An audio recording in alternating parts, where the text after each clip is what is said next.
Nuclear 911, Part 2, Exposing the Beast. The prophecies of the last days are unfolding before us. Big changes are coming in late 2024 and early 2025, when the beast of Revelation will materialize. This event will mark the beginning of the tribulation, when the saints will be tried during the final 7-year battle between good and evil. The beast is the government of the Antichrist, who himself will later emerge. The beast exists to do evil, to control and deceive you. Christians know it's our duty to resist evil wherever it's found. But when governments are evil, what can we really do? It's said that only God can destroy the deep state. Do you believe that? Don't be shocked. You'll soon discover it's the Antichrist who will destroy the deep state. Then he will claim to be God. What's coming is strong delusion and a great sifting. As described by Jesus in Matthew 24, there shall arise great charismatic leaders who will persuade and mislead the faithful to deceive even the very elect.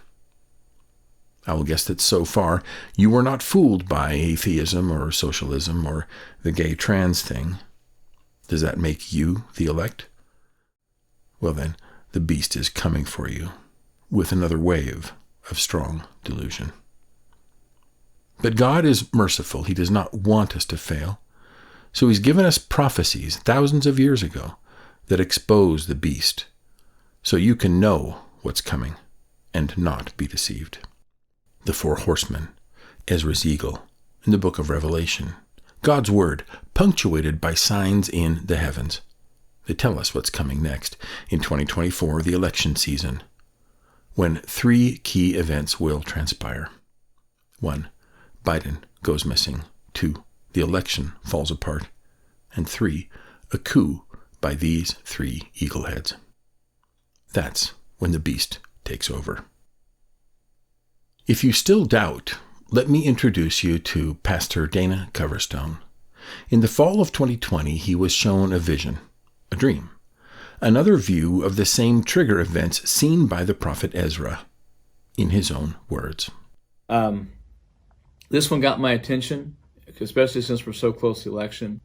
So here's what it is. I saw what looked like an atlas, a data map. It appeared to be like a network of sorts that was obviously overworked. You had flashing, you had things that were moving, you had data points that were moving almost like traffic. And they were trying to work on the areas where the data was not flashing. Why this point wasn't flashing, or why this point was flashing too hard or too fast. Those circuits are going to go hot, and if they go hot, they will fry. The data points were sending up information about what had happened there. There was a countdown clock.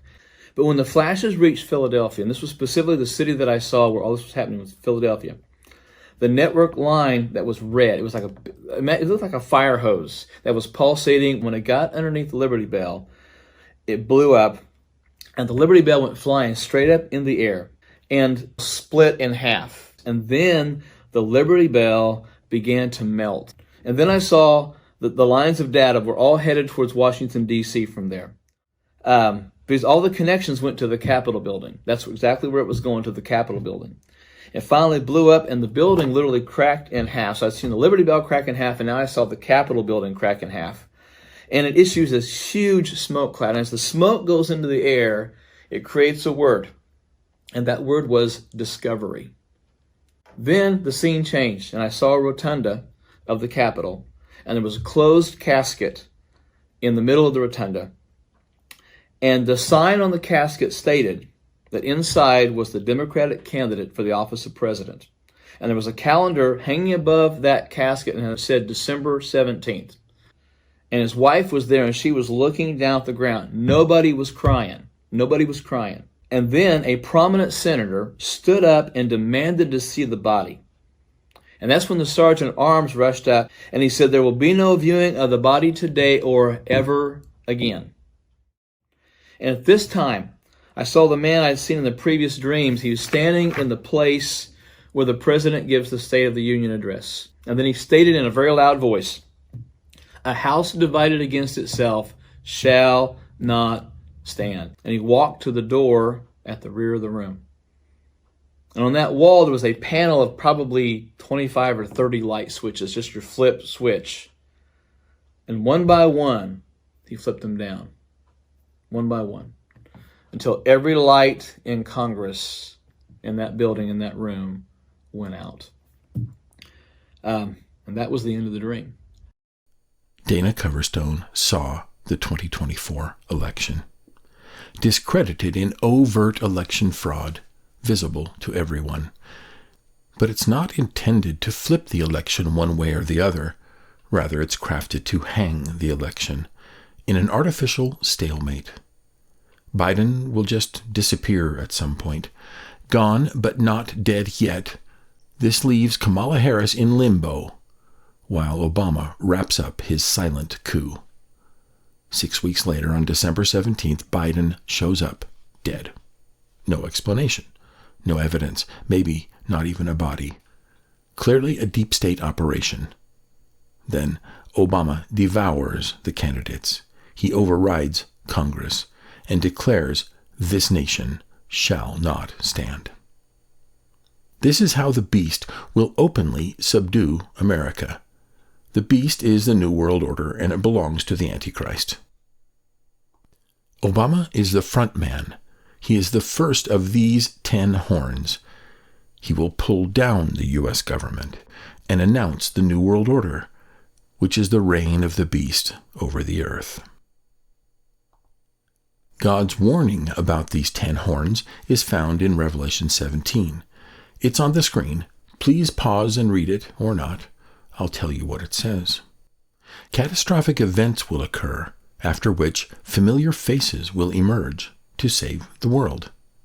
Ezra Ezekiel informs us that the first 3 of these are politicians, Obama, Trump, and Hillary, quickly joined by the rest of the 10 horns to govern the new world tyranny.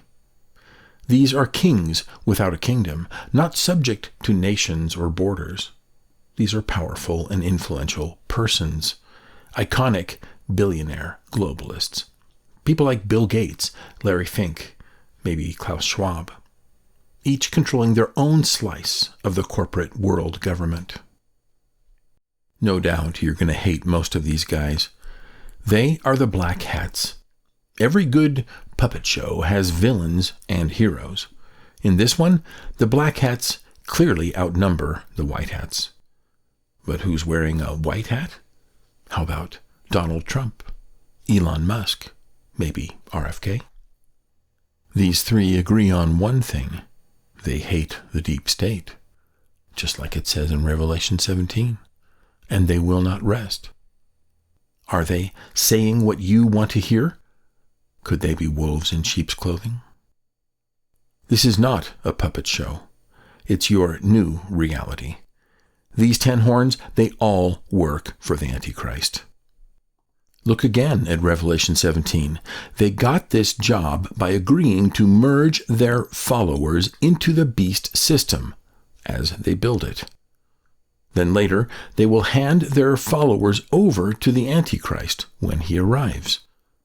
The fact that they also get to destroy the deep state, that's icing on the cake for them, and it's strong delusion for the patriots. So what does this mean?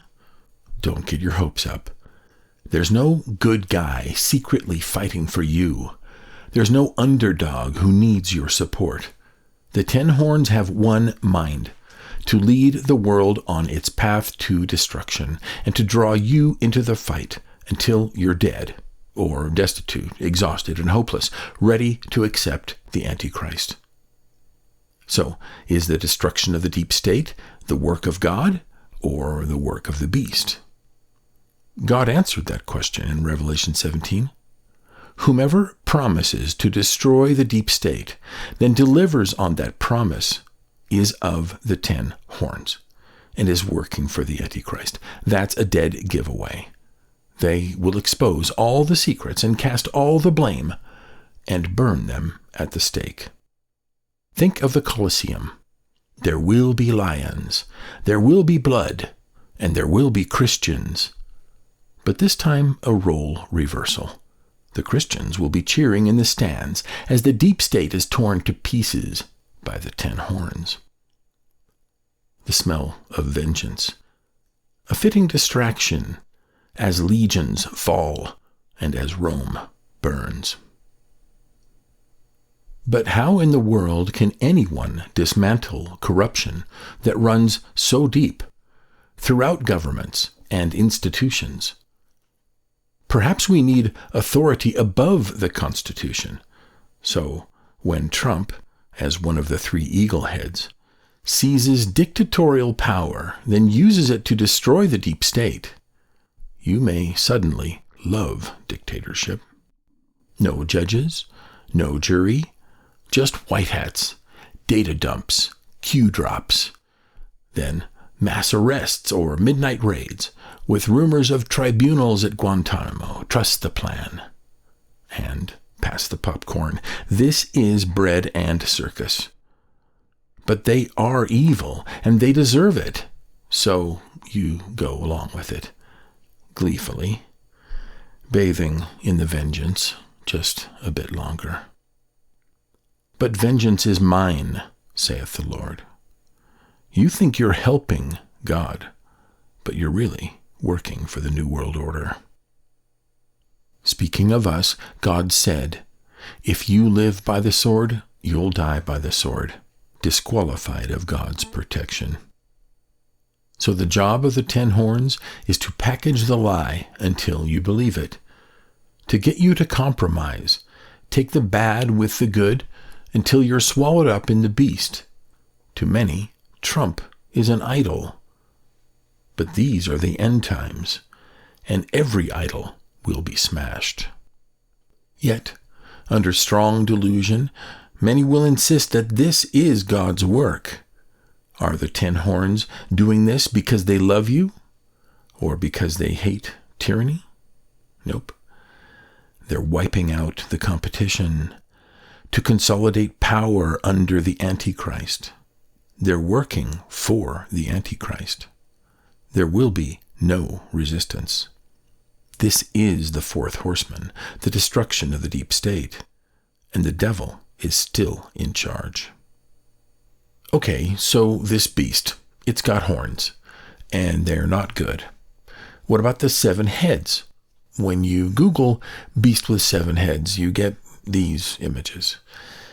Unfortunately, they do not depict what was seen by the prophets. The 7 heads are with the beast, but they are not attached. They are separate nations, politically controlled by the beast. So it looks more like this.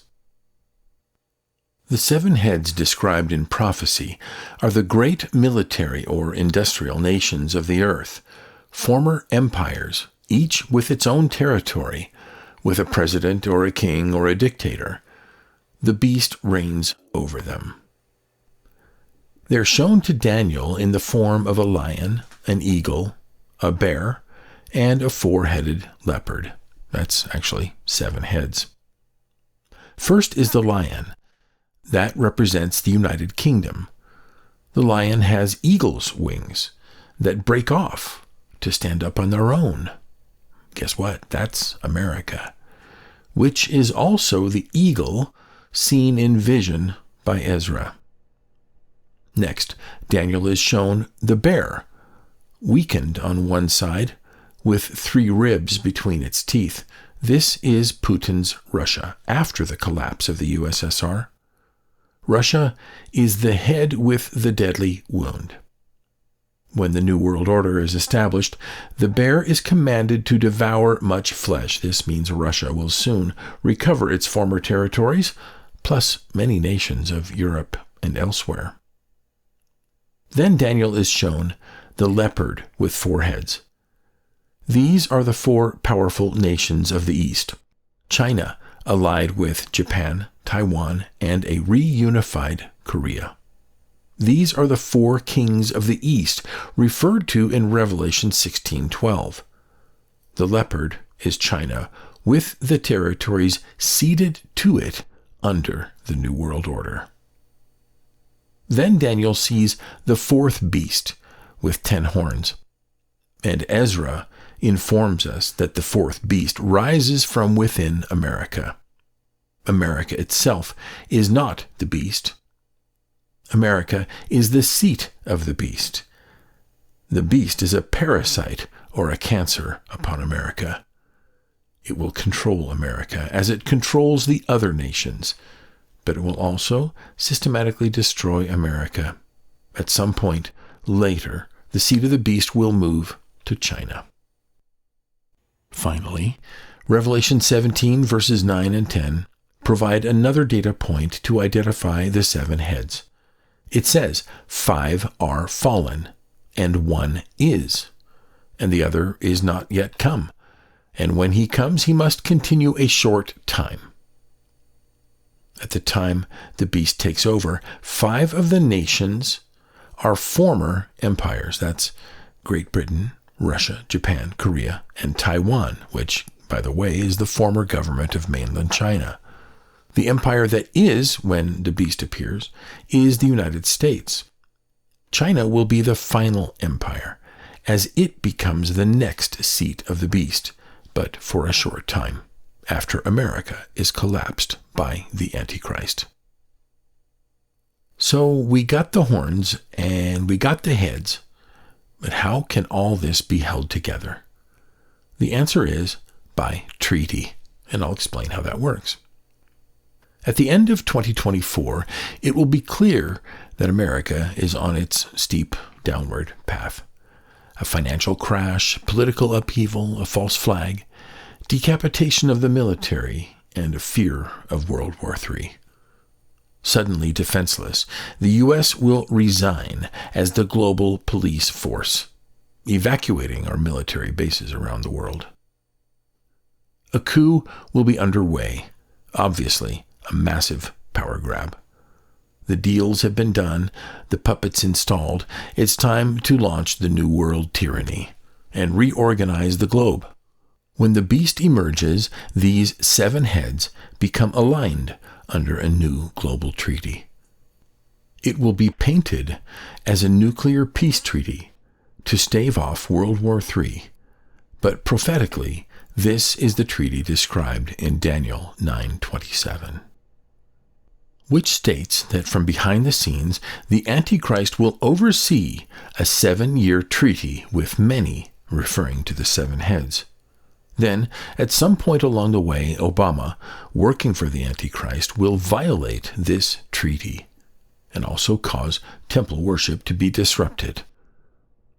Most of Christianity understands the start of this treaty to mark the beginning of the 7-year tribulation. Is this a good treaty? Well, here's what it does. First, no nukes or bioweapons between the major powers. Well, that's good.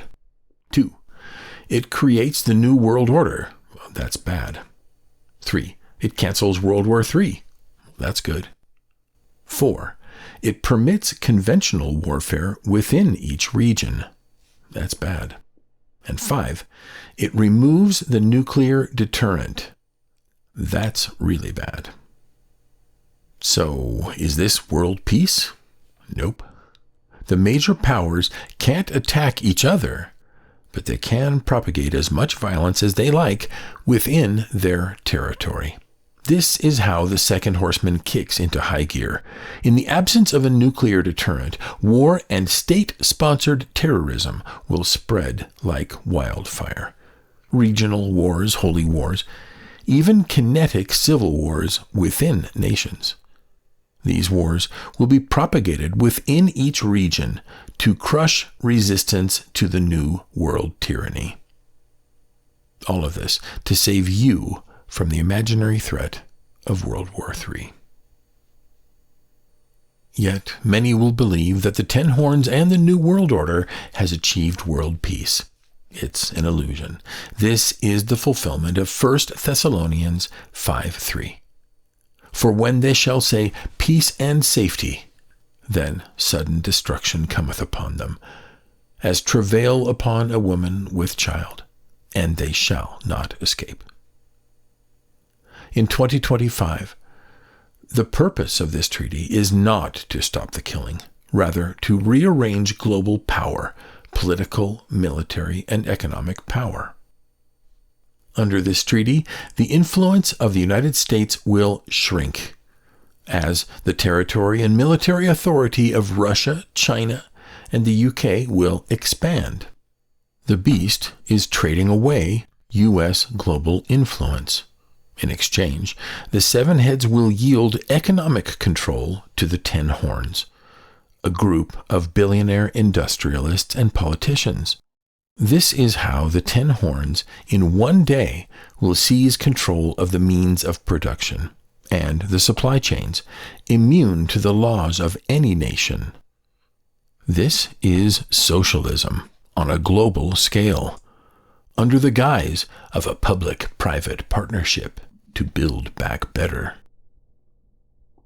This is the corporate world government. It belongs to the Antichrist, and this is how he will gain control over who can buy or sell. This all starts with Obama's coup to save America, to prevent World War III and to avert global economic collapse. It's all a charade, but in order to pull it off, he must appear to unify the nation, with the help of Trump and Hillary, to draw you into the beast system. So will these three get along? Absolutely not. There is a hierarchy. Obama's in charge, and succession occurs upon death, to Trump, then Hillary. There will be no elections.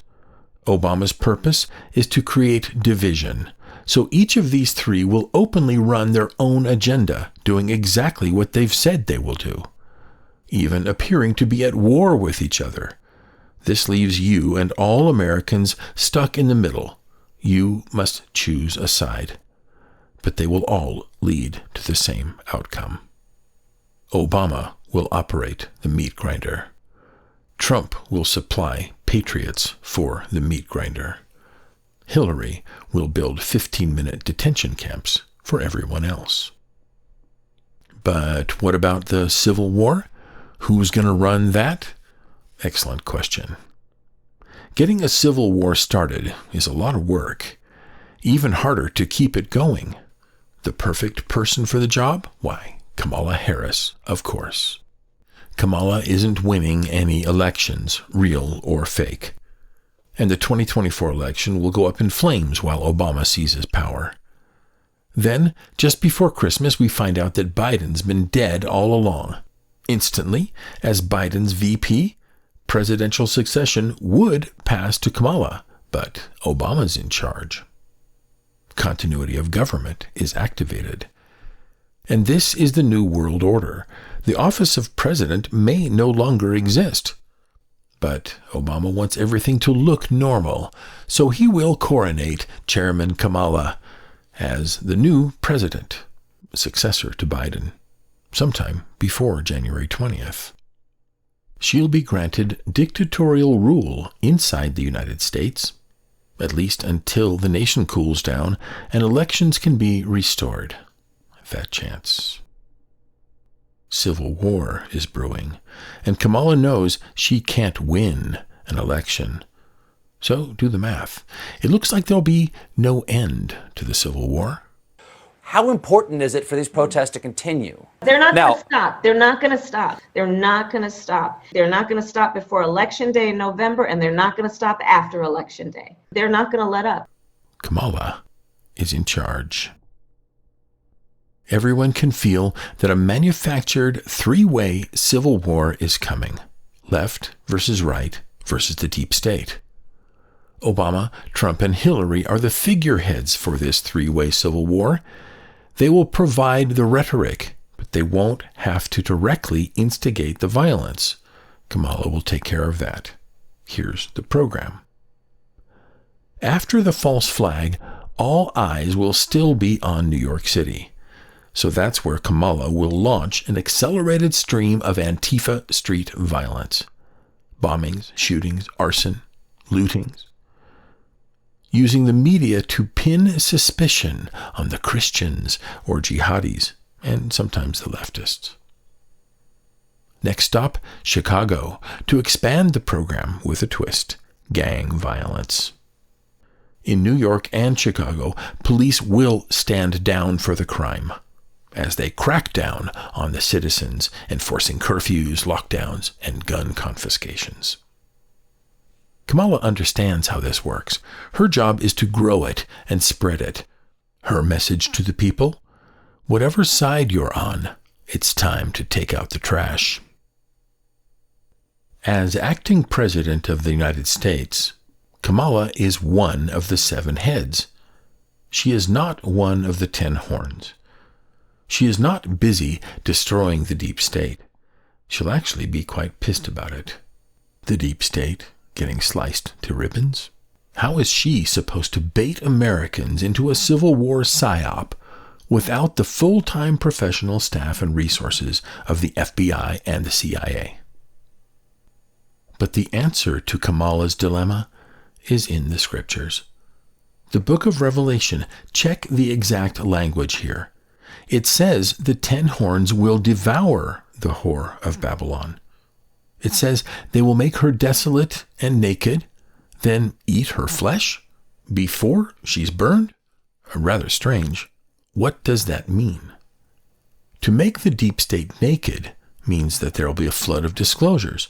All the secrets are coming out, and the conspiracy theorists will be proven right about everything.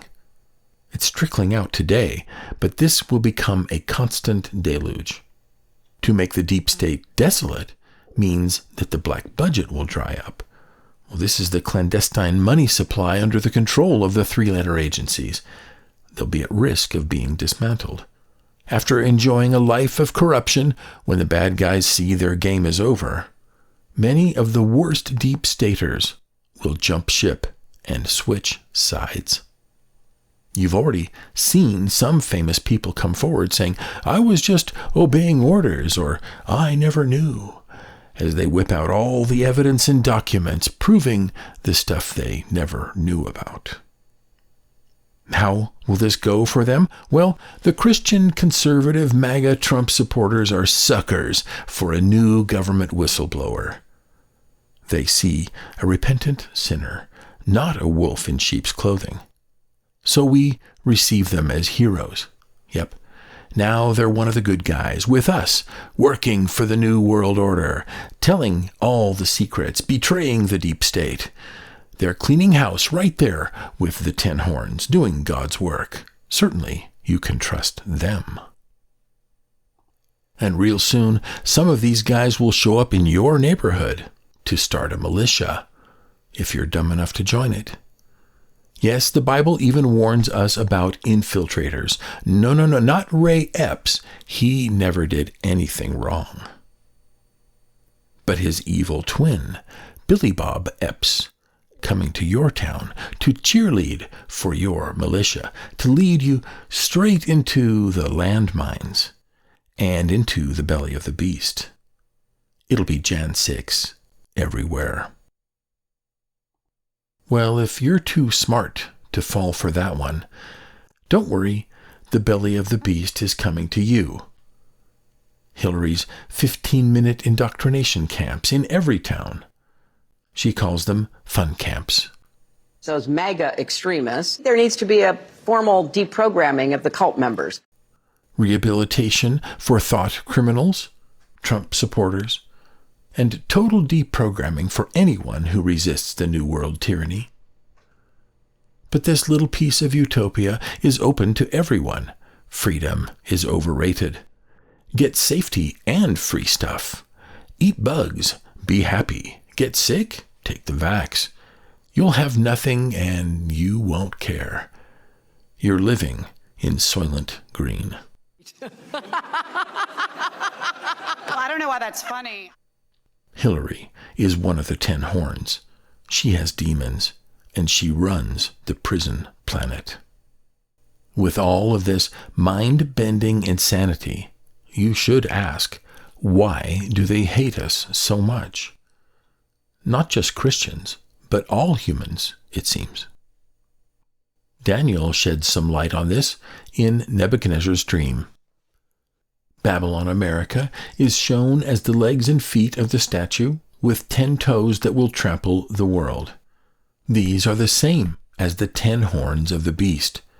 These 10 toes are described as being made of iron and clay, but the iron and clay will not mix. Clay is human, the front men, the persons whom we know as the 10 horns, but each is backed by iron. Well, that's not human. It's something rather demonic. Here is a dream by Glenn Beck that sheds quite a bit of light on this situation. You need to know what you're dealing with. We keep thinking that this is a political thing. It is not a political thing. For 10 years, I never had a dream. I had what could be described as a dream. I do not believe it was. In this dream, and I am in a hallway of the White House, and I realize everybody in the White House is terrified of who's ever behind me. We're being pushed through this place, and then we go into a room like the Situation Room, okay? Big conference room, presidential, and it's me and about 3 other people, and we're sitting down at that conference room table, and we were told just to wait there. And the one guy says, him, and him, take him out. And I'm now alone with these 2 people that are clearly in charge of something. They're not political. They're not in a political position. It didn't feel like. They are standing there, and then I hear 3 gunshots. And they said, yeah, that happened pretty quickly for them. However, we're going to get to know. And I said, okay. And they said, because you really have no idea who you're dealing with. And that's when one of them reached under like a Mission Impossible mask and ripped off his face, and he was Satan. He was a demon, okay? Horrifying. I wake up. This was so vivid that I didn't tell anyone for months. And about a year and a half went by, and I get a call from a guy who is, you would know his name, big spiritual leader. And he calls me, he says, can you come to my house? I need to talk to you. And I said, okay, sure, when? And he said, as soon as possible. I said, this weekend, okay? He said, yeah. That night, I have the exact same dream. And I wake up and I'm just in a panic. And we get in the car. I don't tell my wife. We get in the car and she said, this is going to be nice. And I said, yeah, except I'm having a hard time breathing right now. And she said, why? And I said, because I had that dream again last night. Remember, 10 years, no dreams, 2 dreams, the same one, and then the same one about a year and a half later. And she said, you should talk to him about that. And I said, no. If the Lord wants me to delve into it, he'll bring it up. No, I don't want to talk about it. And so we go into the guy's house, we sit down, he's sitting on a couch, and he sits down, he sits right on the edge of the couch. And he leans into me and he says, sometimes the Lord talks to people. I said, uh-huh. And he said, and sometimes people like you, he'll speak in many different ways. Uh-huh. Including dreams or visions. And I said, right. And he said, and this is when he leaned in, and you know exactly what I'm talking about. And I said, uh-huh. And he said, do not dismiss that dream. Do not ever dismiss that. And I said, okay. he sat back and he said, "That's it. That's all I wanted to say. I urge you to know who you serve." He saw the rulers of darkness of this world, spiritual wickedness in high places. Until the Antichrist comes forward to take his place, Obama holds the title ruler of darkness. He'll prove this in the war with Iran. Daniel describes this in chapter 11, verse 11 through 20. These verses speak of the king of the north, which is the king of Babylon, Obama at this point in prophecy. The king of the south is whatever country Babylon is fighting. Well, that's Iran. It goes like this. Iran wakes up one day very angry. Why? Because Iran has been blamed for the U.S. false flag attack, and everyone knows that means a U.S. invasion. So the king of the south, Iran, comes forth prepared for war to fight Obama. In Obama's first volley, many tens of thousands of U.S. soldiers will fall into Iran's hands. That means dead. Perhaps there was a leak. This debacle becomes Obama's excuse to escalate to all-out war.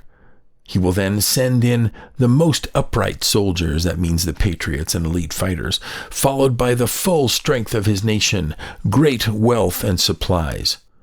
Obama will empty the U.S. armories and ship vast food supplies to the front during a famine. It seems Obama wants all of it gone. The scripture says Obama will send forth great multitudes. First, the volunteers, then the draftees. Then Daniel says the prisons are opened, and the robbers of the people are sent to the front. But they shall fall, like the others before them, dead in the sand. Well, after all the soldiers are dead, he'll decide that it's time to lay siege to several cities. But everyone knows that if you want to win a war, siege is the first thing you do. And Daniel 8 tells us that Obama will launch a massive air assault at the end, after all the supplies are depleted and the soldiers are dead. Well, that should be the first thing you do. But Obama does not want to win, rather to destroy his own country, America, which by his hand shall be consumed. So here's a tip. Don't join the military. Don't take Trump's COVID back pay offer. When you ship out, you ain't never coming back. There will be few men left, leaving the U.S. defenseless against invasion. Stay out of the fighting, all of it. Keep your family alive. Find the people you can trust. Find God's kingdom, build it and strengthen it, and live to fight the Antichrist. Even after all this, Obama is not finished yet. He still has one major task to take care of. After wasting America's military defense capability, he's now ready to provoke war with China. Well, the ground troops are finished, but the Navy is still afloat. So this is how he will do it. Daniel 11:18 says that after the Iran war has ended, Obama will initiate an unprovoked attack on the islands of the sea. This means a major naval war attacking the territory in China's periphery. By the time our Navy is done for, he will have taken many islands. Then he'll withdraw. The purpose of this war is not to damage China, but to violate the treaty and provide a clear justification for China to attack the U.S. As Obama's war against China commences, Trump will be the voice of opposition against this war, against endless wars, and against Obama. The whole nation will side with Trump and detest Obama. Once again, Trump's popularity will soar. But Obama has fulfilled his assignment. China will prepare for a major retaliatory attack against America. The treaty has been violated, so nuclear and bio attacks are all on the table. Verse 19 says that Obama will turn his face back to America, where he will die. Ezra's eagle tells us that the first eaglehead will die in pain in his bed. Next, verse 20 tells us that as Trump ascends to the head of the New World Order, he will immediately proceed to rebuild this nation, to make America great again. He will raise taxes to restore the glory of the kingdom. But Hillary is next in line, and she has other plans. She prefers Trump dead. Within a few days, according to the prophecy, Trump will die, not in anger or in battle. Ezra's eagle makes it clear that Hillary, the third eaglehead, will pull the trigger. After killing Trump, suddenly Hillary is now happily in charge of the New World tyranny, based in Washington, D.C. But not for long. What happens next was described by Ezra. In the vision, the deep state is brought before Christ, alive in judgment. Most people are judged sometime after death, but not the deep state. At the pronouncement of Christ, Hillary dies as the eagle body is burned. This is the destruction of Washington, D.C. This is the fourth horseman.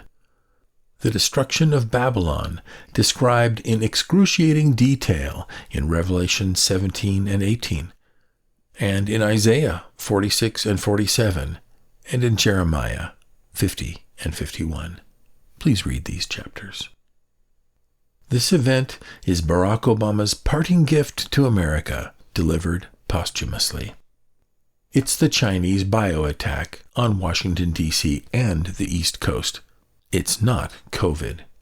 It's a genuine plague, passed through physical contact, having a 50% kill rate within 12 hours. This will wipe out D.C. and other East Coast cities as described in biblical prophecy. Washington, D.C. and nearby cities become instantly uninhabitable, with bodies piling up. Those who live will wish to die, or try to leave the city in droves, even on foot. This plague will continue to spread rapidly westward across the nation and beyond. Babylon will be destroyed virtually in one day. Then the Antichrist will metaphorically rise from its ashes. How do we know this? It's indicated in several scriptures. Please look at Revelation 14:8. John sees an angel declaring that Babylon is fallen. Then another angel follows, warning not to take the mark, indicating the Antichrist shows up right after the fall of Babylon. But even greater evidence is to be found in the words of Daniel. This prophecy states that the Antichrist will kill the first 3 horns, which are the 3 eagle heads, Obama, Trump, and Hillary, after which he will take power. With the deep state out of the way and these 3 horns dead in rapid succession, a political power vacuum will be created, allowing the Antichrist to seize political control of the New World Order by stealth with no resistance. Daniel 11:21 states that the Antichrist steps into power after the China attack. In addition, verse 23 says he shall take over with a small number of people. These remaining horns will deliver their power and their following to the Antichrist, unanimously endorsing him as the new political leader of the New World Order, to be hailed as the Messiah, the one who will finally bring peace and justice and miracles and free food and free money. But not for long. What follows are earthquakes that will reshape the earth, the calamities of the trumpets and vials, massive invasions, as God's people are purified to meet him. These are the events seen by all of the prophets, and you get to live through it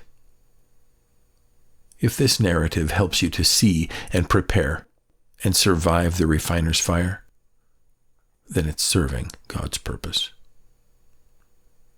Part 3 is coming soon, from the Antichrist to the second coming and everything in between.